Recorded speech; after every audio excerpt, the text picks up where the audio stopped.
what is important in this book is that this was an attempt by Professor Kumar, especially, and also with my assistants, to, as he said, to balance the records that have been told, the reports about us, which we have been taught basically from the British perspective, where our history has been taught down to us.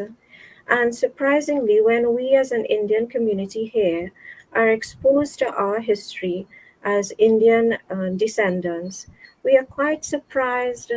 that we have been told that our ancestors were willing to leave India, that India was a place of backwardness and poverty and superstition and casteist divide,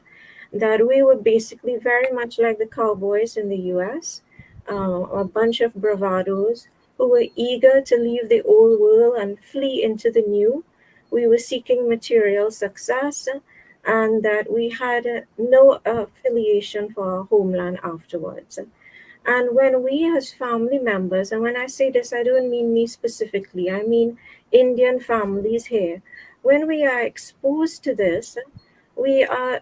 taken aback not just by curiosity, but by shock, because this is not the oral history tradition that we have grown up with amongst our own families and our communities. So our families know that we were forced to leave India. It was not deliberate, it was not intentional, it was not willing, that our ancestors grieved to return, that our families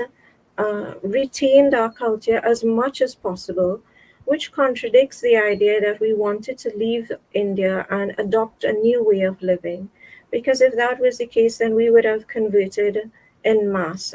on reaching here. But that is not the case.